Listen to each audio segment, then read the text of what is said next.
हेल' guys, नोंथांमोनखौ आंनि चेनेलाव गासैखौबो बरायनाय जाबाय। लोगोफोर, आं दिनै नोंथांमोननो मोनसे आर्निं लाबोदों। आर्निं एप बेयो माने क्रिकेट गेलेनो हायो, बेयाव नों मेट्सखौ लगायना दोननो हायो, दैलि रिवार्ड्स मोनो, ओमफ्राय लिडार बर्ड खालामनानै नोंथाङा जेनेबा टप जाबाथाय नोङो लिडार बर्डनि लिस्टआव थाबाय, माने नोङो 1000 2000 बिदिनो जेनेबा मेट्सनि सायाव नायनानै आरोना। दानिया नोंथांमोननो खोन्थानोसै आं सिगाङाव नायलांदो। नै फार्स्टआव नोंथांमोना नैबे एप्सखौ डाउनलड खालामना लादो, नोंथांमोननो हरखागोन। ओमफ्राय अपेन खालामदो, नैयाव प्ले होदो।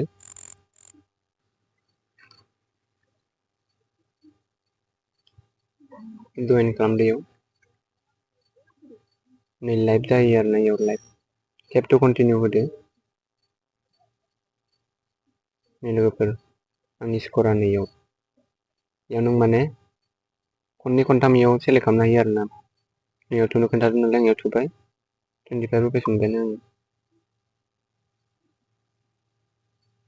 नै you will get 21.3 points if the prediction is correct. प्रेडिक्शना जुदि कारेक्ट जायोबाथाय आङो 21.3 पइन्ट मोनगोन आरोना। टेप टु कन्टिनिउ थुदो। नै आं मोनबाय नैखौ। रिजाल्टखौ नायनोसै। Let's see the result now. Tap to continue. रं जादों। Tap to continue. रिजाल्ट बर्डआव नायनो हागोन। आंना नै 21.3 ना, आंनानो हाइस जानानै दं। लेभेल आप नै जाबाय। इउन जाबाय नै लेभेल 1।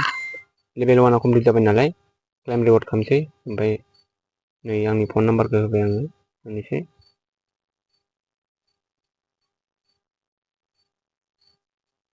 ओमफ्राय नेक्स्टआव थुदो।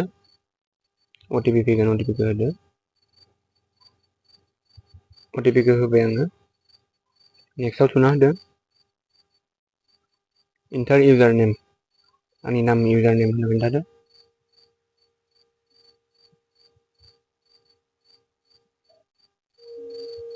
थ्रि केरेक्टारल' आरोना। ओमफ्राय नेक्स्टआव थुदो। प्रिपेरिं इदि देखायगोन। नै ओमफ्राय लाइभ जागासिनो आरोना, बेयाव नोङो जइन जानांगौ। बे लाइभ जागासिनो। जइनाव थुबाय आं जेनेबा।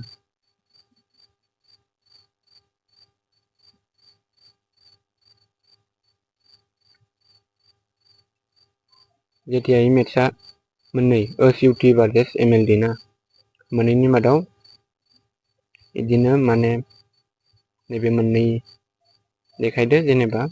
बे जइनाव नै OSUT भार्सेस MLD, बिसोर मोननैनि मादाव जुदि आङो OSUT आव लगायनानै दोनोबा, जुदि OSUT आ देरहायोबा आं फैसाखौ मोनगोन।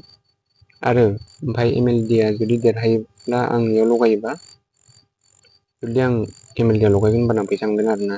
जइनाव नै फार्स्ट प्राइजआ नै 5 मोनगोन आरोना।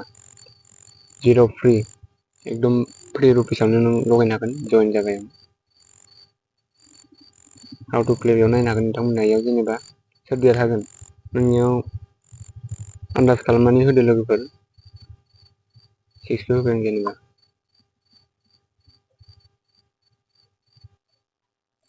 बिदि लगायनानै देरहानो हायो आरोना लोगोफोर। हाउ टु विन नो मोर, बेयाव थुनानै नोंथांमोना नायनो हायो। स्ट'राव नै आंना मोनसे दं, माबा मोनसे फैनानै दं स्ट'राव। डाबल चान्स आरोना, बाय खालामनांगौ नों डाबल चान्स। जुदि आं देरहागोन होनबा इयाव उइड्र खालामनो हागोन आरोना, मिनिमामा थाइसेयानो। नै गाइसमोन, आङो इउ हेभ वन रेस वान आरोना, थाइसे मोनबायना आं नै उइड्र खालामना होयो आरोना। उइड्र थुनानै नै UPI ID होदो। बेयाव आंनि UPI ID होनांगौ आं दा इयाव। होखांनायनि उनाव उइड्र खालामनो हागोन आरोना। नै नोंथांमोननो खालामनानै देखायनि आङो।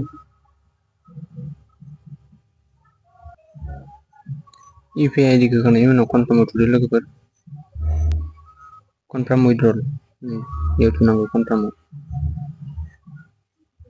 उइड्रल इनहेरिटेड बिदि आरोना, 24 आवार्सनि उनाव मोनगोन होनदों। दानाव थुदो ओमफ्राय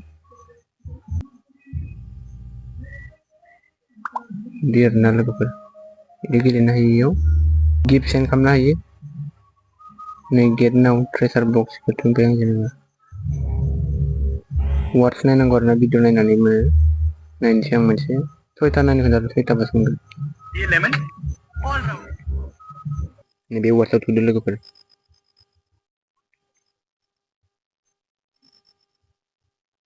वार्डसआव थुफिननांगौ ओमफ्राय नायनांगौ आरोना लोगोफोर बेखौ गिदिंजोबहोनांगौ होमबासो जायो नङाबा मोननाय नङा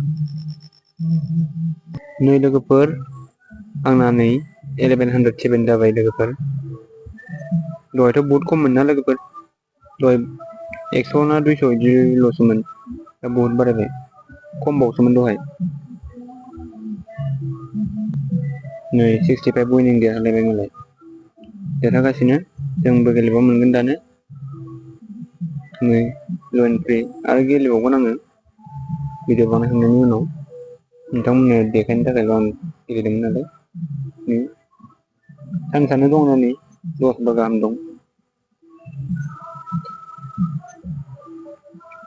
2x दङ 3x 2 to the 4 ओमफ्राय 3 to the 6 6 plus 4 10 बार चान्स दं बिदि आरोना लोगोफोर 24 आवार्स हाबफैगोन आरोना नोंथांमोना दानिया भिडिअखौ नायनानै माबायदि मोन्दों खोन्थादो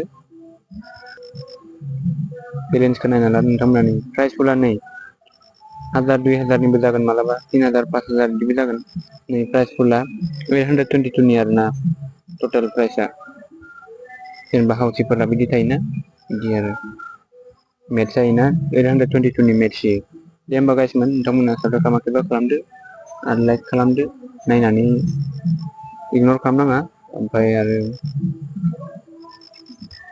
डाउनलड खालामना लादो आंनि लिंकनिफ्राय बिदि आरोना गाइसनि फैसा आंना हाबफैबाय लोगोफोर उनाव देखायनि आं नै डेलि रिवार्ड्सआ नै डेलि रिवार्ड्स मोनबाय थायो लोगोफोर अपेन खालामनाय लोगो लोगोनो आरोना लोगोफोरनि नायबाय थानि अपेन नाव 80 रुपिस मोनलायबाय नै लोगोफोर